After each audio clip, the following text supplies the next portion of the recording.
let's try this and see if it works, because I very much like to sit down and have my notes and have everything all a certain way, but I just caught a channel.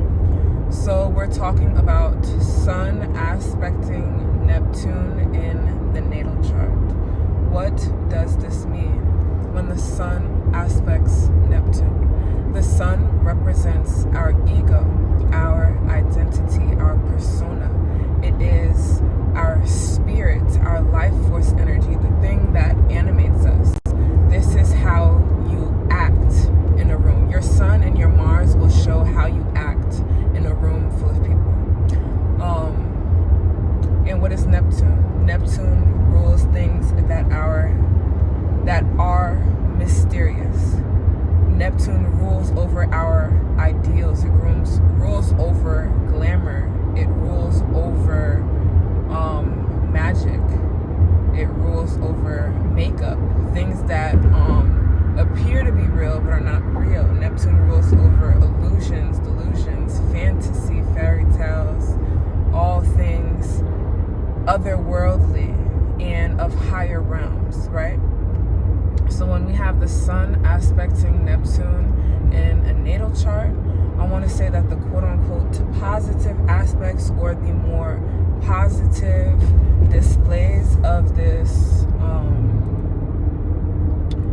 aspect in a natal chart shows a person who is extremely dreamy.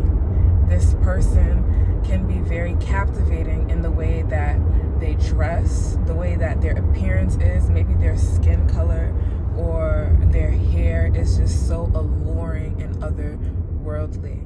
This person has a very strong imagination. They're very creative. They love to write. They love to read. They love anything that's going to take them to another world. So in the most extreme cases with this aspect, you might see somebody who is deeply into drugs, or somebody who's deeply into some form of escapism, whether that be like drugs, sex, alcohol. Things that rule Pisces include alcohol, include drugs, include I just call it like the channel of, like, because Pisces or Neptune deals with makeup and deals with glamour and you appearing to be a certain way, and that's not really who you are, right? Well, your Sun is who you are. The Sun is fixed. It's never changing. It's always the same, right? Sometimes you see it, sometimes you don't. But that Neptune there, it brings in a kind of hazy appearance of the Sun, like where it's overcast and it feels good, but you know, we don't really know the truth of how it actually feels on the brightest day, right?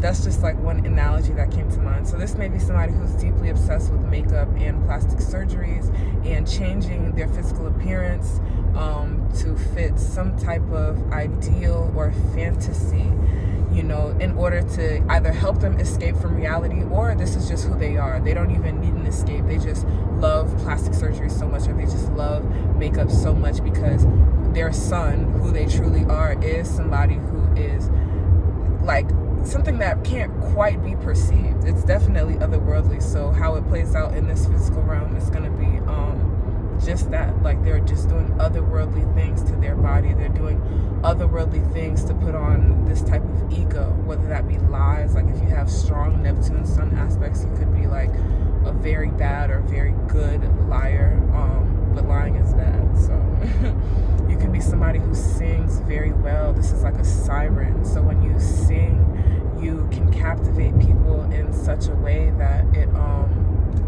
you know, makes them feel like they just heard the voice of a god, like Beyonce, right? I don't know if she has any Sun Neptune aspects, but people often refer to her as a god or having godlike qualities. Same with Michael Jackson, and he I think he has some Pisces somewhere in his big three. I think he has a Pisces moon, so you know, things like that. So yeah, this is Sun aspecting Neptune. I definitely feel like I could have talked about it a little bit more, but I also feel like this is perfect. You get the picture, you get the understanding. If you have Sun aspecting Neptune in the natal chart, you're just someone who, like, ultimately, regardless of what your sun and your Neptune sign is, you have to find ways to stay grounded, because you're someone who is so in touch with the outer realms and so connected to the outer realms. The way that you see and walk through this physical reality is as if you are on a different planet or a different dimension other than Earth and what everybody else is living and experiencing. So it's very important that you remain grounded, that you start to spend a lot of time in nature or journaling.